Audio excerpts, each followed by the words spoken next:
And I'm going to be hosting our webinar today. We're going to go over mainly the tutor or leader functions within Pisces. So I'm going to show you how to use the various modes within Pisces, set your schedule for availability so that students can schedule appointments with you, and kind of explain, just some of the features of Pisces as a leader. So you could be a tutor, you could be an SI leader, a mentor, and even we have some schools where faculty are using Pisces to, deliver online office hours for their students. So first, a couple of housekeeping items here. I am going to have this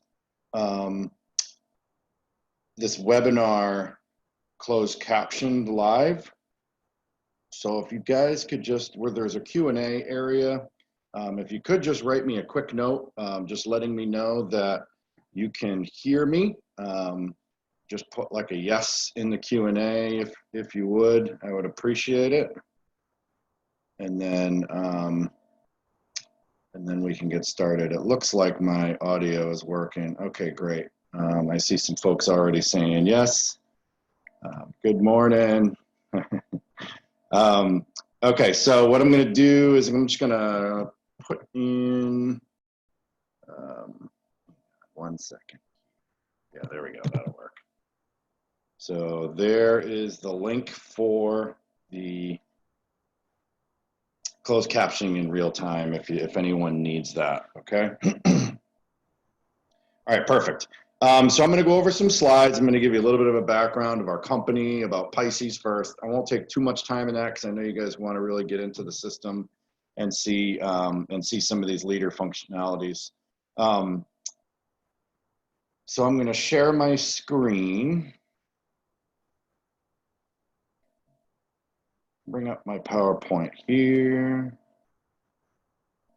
All right, perfect. Well, I already talked about what we're going to focus on, so no need to go over that again. By the way, if you guys have questions throughout the webinar, let me know. I'll take a pause and just check the Q&A. Just write your questions in the Q&A, and I'll do my best to answer those as we're going along. Sometimes I do get carried away and then I forget to pause. So, but then I usually remember, but it might be a little bit, a little bit longer than when you answered your question. But I will get to them all before the end of the webinar, so no worries. So yeah, so Pisces, it's an online learning space that, a lot of schools right now are, working remotely. Tutors are working remotely. Lots of schools are using it for tutoring. But there are some other applications. There's some, conference features, and, there's breakout rooms, which might be helpful for SI sessions. So lots of flexibility and use cases for Pisces. A little bit about our company. It's called Link Systems International, and we're based out of Tampa, Florida. We've been providing e-learning solutions for over 20 years, and it's our goal to just provide technology and services for students, primarily in higher education, although we do work with some K-12 institutions as well. But to really just make it easy for the students to access the technology and access the support that they need so that the technology doesn't get in the way. We do a lot of other stuff. You might know us from NetTutor, which is our online tutoring service. So that's where students would connect with our tutors. Pisces, obviously, this is the platform where we would license that to the school so they can use their own staff. And then we also have a really cool math homework platform that has, it really works well with co-rec math. It just gives students the ability to practice math problems. It gives faculty the ability to pick and pack different items and topics and questions that they want so that they're not tied to a textbook. They can use open education resources or other custom course content materials. And we also embed NetTutor into it. So while students are practicing their math homework, they can click the button and get live help. And we even incorporated Pisces into it, where some faculty want students to practice the problems or maybe even do an assessment, a quiz or a test and show their work. And so the whiteboard will pop up and they can show their work and attach that with their assignments. It's all auto-graded into Canvas. Super cool, super easy, and students and faculty really love it. But that's not what we're here to talk about. We're here to talk about Pisces, so I'm going to move on. A little bit of the story. So our chief technology officer, Dr. Yan Muzhou, was a teaching assistant at the University of South Florida, and he was working with the faculty, working on differential equations and things like that, and they were trying to support their students back in 1995, basically with email. So, it was difficult to do that, especially in these quantitative disciplines. So they worked to Dr. Yan Muzhou worked to develop the platform called Pisces that has real-time synchronous collaboration. And I tell you, 1995, 96, and even 99, 2000, that was a pretty bizarre concept at the time. It is the platform that we use in NetTutor. So if you're using NetTutor and you're licensing Pisces, students will be familiar. There's a little bit of branding differences and some color changes, and there are some more options in Pisces that we don't include in NetTutor. But for the most part, there's low learning curve for students who are used to NetTutor if you do adopt Pisces later. It is a tool that we use in some homework platforms for publishers to show your work as well. And it really just helps you get your staff online. Lots of different use cases for Pisces, so I'm not going to go over those. You can see those here. It's important to help, those off-campus students, which, for most part, a lot of schools, the majority, if not all the students now are off-campus. So, but even in normal circumstances, you still have a population of students that even if they're on campus, they can't stay on campus, right? They have to go to work. Sometimes they have family obligations. So it really helps you to provide that regular contact with students, even when they're not able to visit maybe your learning center on campus. It's got all the tools that you would expect, drawing canvas shapes and things like that, audio and video and screen sharing, but it also includes appointment scheduling, and it has some enhancements in the whiteboard for various subject-specific buttons and tool palettes. And of course, all the sessions are recorded so you can review those later, especially if you're a student, you can view those in your locker, and administrators can view those in the reports. We have private one-on-one sessions, and we also have live group meetings, which is basically, if you want to do group tutoring or if you wanted to do an exam review with students, you could do that in the one-to-many online meeting mode. There are also some asynchronous modes, so asynchronous collaboration is still important for a lot of folks, where students can drop off a question or a paper, and I'll show you some of that when we get in there. We integrate into all the major LMSs, and you can see those here. We even integrate into some student portals using a different integration method, not necessarily LTI, but some Shibboleth and CAS and SAML and things like that. So lots of flexibility in how you can deliver Pisces to your students in a way that they don't have to log in again if they're already logged into your school system. Reports and data, super important to people. I mean, you want to be able to track who's using it, how long you're using it. You want to be able to track your tutors and your faculty and other leaders, how long they've been in it, how many students they're helping. So one of the key advantages of Pisces is being able to track all this information automatically and have it at your fingertips and be able to export that data seamlessly. We're going to provide you training and support, so we're going to show you how to use the various tools and modes and features and functionality within Pisces. We even have jam sessions with our NetTutor tutors. So, we know a lot of times tutors have tutoring or teaching experience, but not necessarily online.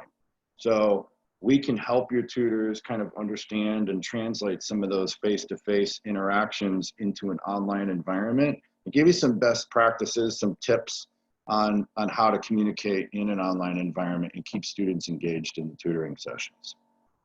We'll also provide faculty training, so if they need to learn how to use the technology, how to make referrals, we have a referral system as well called RTR, And we'll also, administrators, show you how to use the reporting tool or show you how to approve appointments in the scheduling system if you have that feature enabled. And then of course, we're on every page in Pisces, we have our end user support. And for the folks that do know us, I think you'll agree that our tech support is great. Our end user support, our support in general, we try to make it easy for our partners to reach out to us and resolve any issues or answer any questions that you have. All right, cool. So that PowerPoint is done. So I'm going to go into my Canvas environment. Move my little video over here. All right. So I have, it probably looks similar to yours, even if you're using Blackboard or Moodle or Brightspace. This just happens to be Canvas, and there's, little cards here for my courses. So I'm going to click on my Learning Center. This can be set up in a variety of ways, especially if you're using NetTutor and Pisces. We suggest that you have like a single link for online tutoring so that students don't have to kind of go through a list and figure out where do I go to get online tutoring. And then they can choose to work with either your faculty or staff using Pisces, or if you have no faculty or staff available, maybe it's at night or on the weekends or in subject areas that you're not currently supporting, they can go and visit NetTutor Tutor. There we go. There's the support link I was talking about.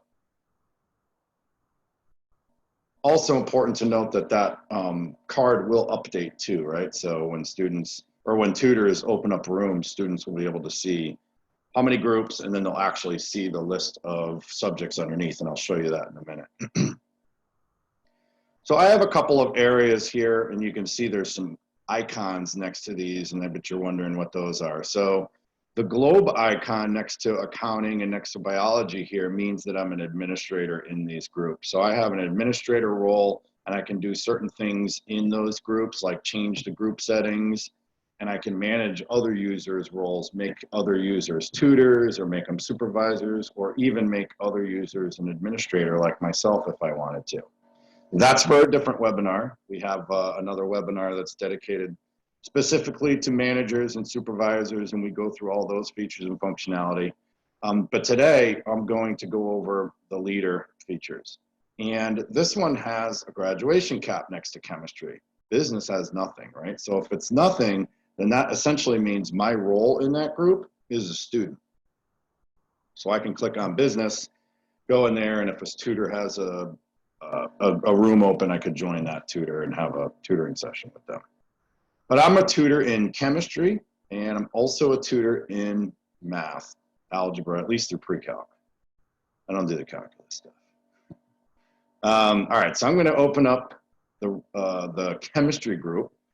And again, you may or may not see all these options. It just depends on your needs and how you want Pisces set up at your school and in your department. We have one-on-one tutoring. We have a study group room, and this is for peer-to-peer leaderless rooms, so students can meet each other in a study group room if they'd like. There's an online meeting, and this would be like a group room, so one leader and multiple participants in that room. So this is great for like group tutoring, SI sessions. And then we also have an online conference, and that's just basically audio, video, screen sharing. So I'm going to click on open a one-on-one room. Okay, so this is going to be private one-on-one tutoring. And then I'm going to call my room Rich M, and you can call it whatever you want, but just know that when the students see your card become available, this is it's the title of that card is going to be. So I'm going to call this chemistry and math. And I'm going to open up the room. This is what we affectionately call the lobby. Okay, so this is a great area for students, especially students that are using phones if they want to just chat back and forth with you. It works really well on phones that have kind of limited real estate. You can go to the drawing canvas if you want, but we would suggest that you invite students to the drawing canvas because not all students may have the ability to use all the features within the drawing canvas, especially if they're using assistive technology like JAWS or NVDA.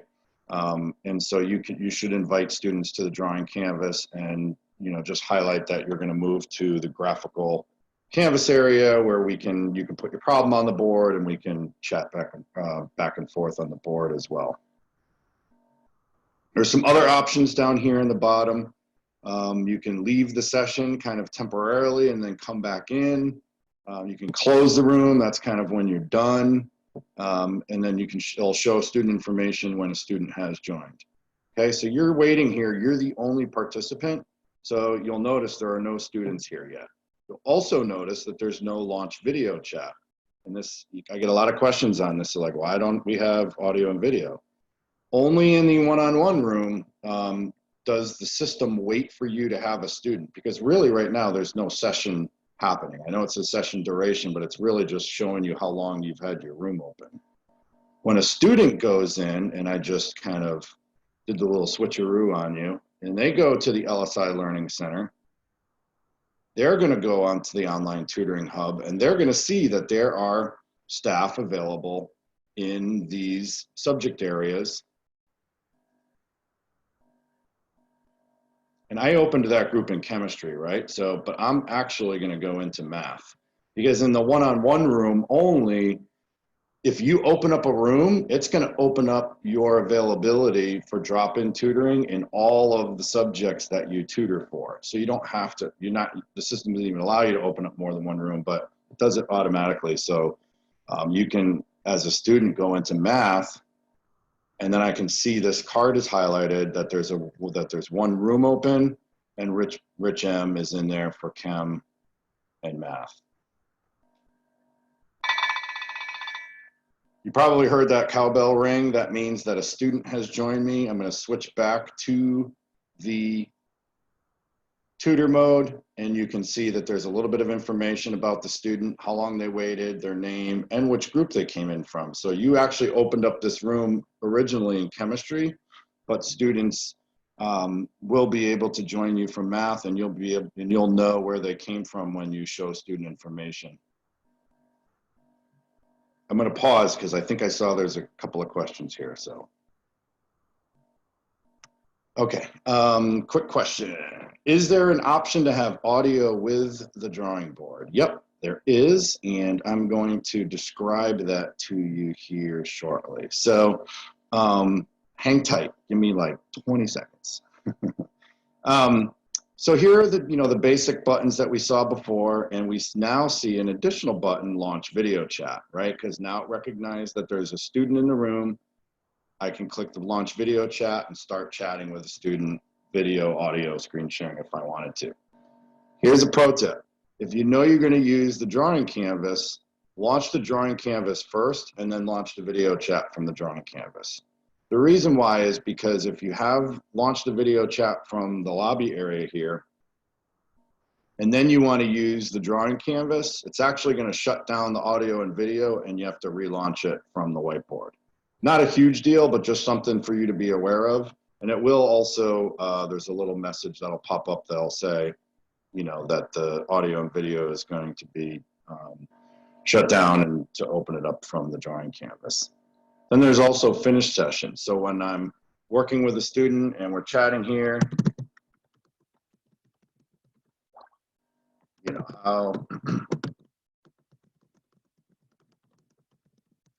again, like I said, students that are on phones or using assistive technology, they can tab through all these options, and the screen readers read this back really well.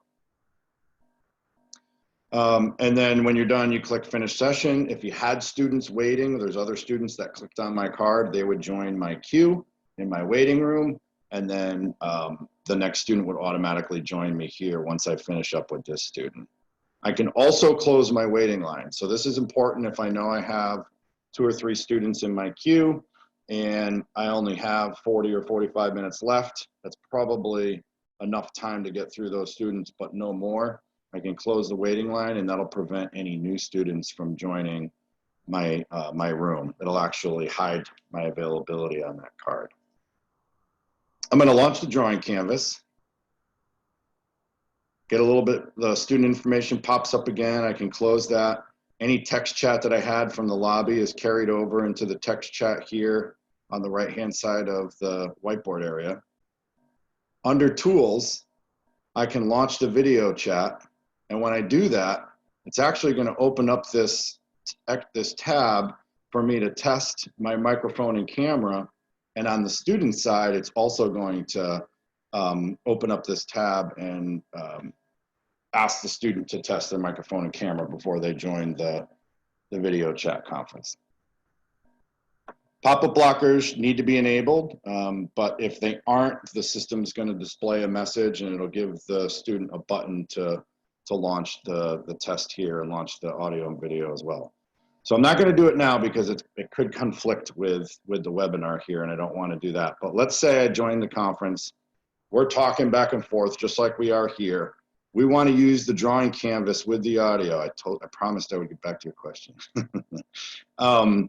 All you have to do is simply tab over to the drawing canvas area. Your microphone and your speakers and everything is still active. And then you can come over here and you can draw, you know, on the drawing canvas. Students can upload their problems on the board. And you can chat back and forth with them verbally using the audio and video. Over here, if you did have the video open, I would suggest using Chrome. You can actually right-click and select Picture in Picture. And when you come over here on the drawing canvas, you'll have a little video feed up here if that's important to you as well. You can resize it, move it around, and do things like that.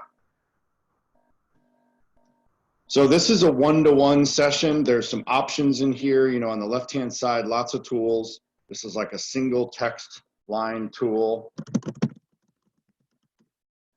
If you wanted to write multiple lines of text, you could do it here. You could copy from a Word document and paste in here.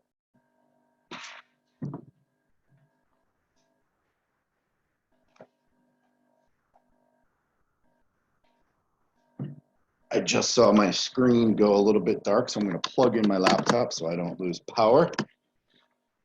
There's also an HTML tool, so you can click on that, and that gives you more of kind of that experience you would in like Word, and you can bold, underline, things like that. There's a math equation editor that will be important to some of your math folks. I showed you the pencil and then, you know, the things that you would expect, you know, lines and arrows. You can see the time of the session. This includes the time that you spent in the lobby. And you can also see if there are students waiting for you in your waiting line by seeing the queue number there.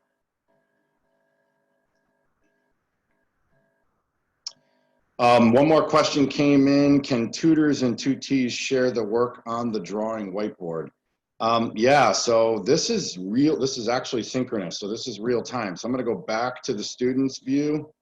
You can see this popped up. I'm not going to use it here. Everything that I wrote on the whiteboard here is visible to the student. And you know what? Sometimes I like to do this. I get like a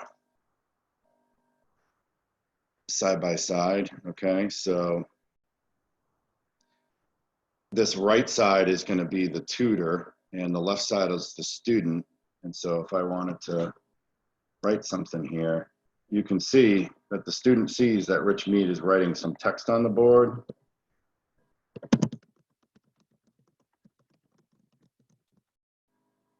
And then it instantly goes onto the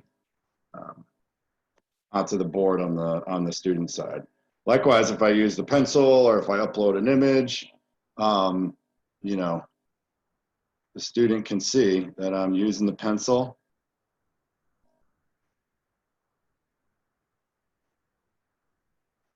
And that's all real time. Sometimes it helps to see the side by side there to really grasp that. But yeah, great question. It's all synchronous here.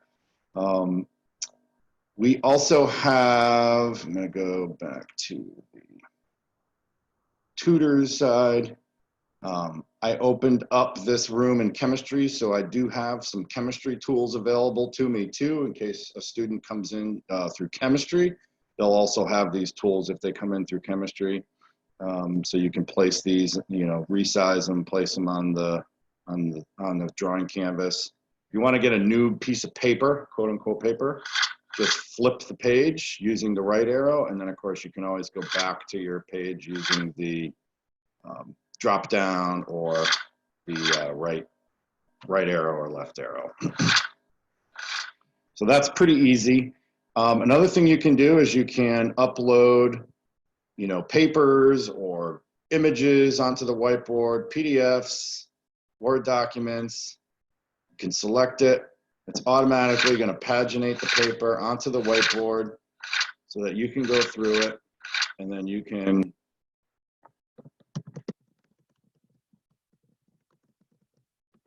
work with the student in real time, annotating the paper, maybe, you know, consider word choice here or punctuation.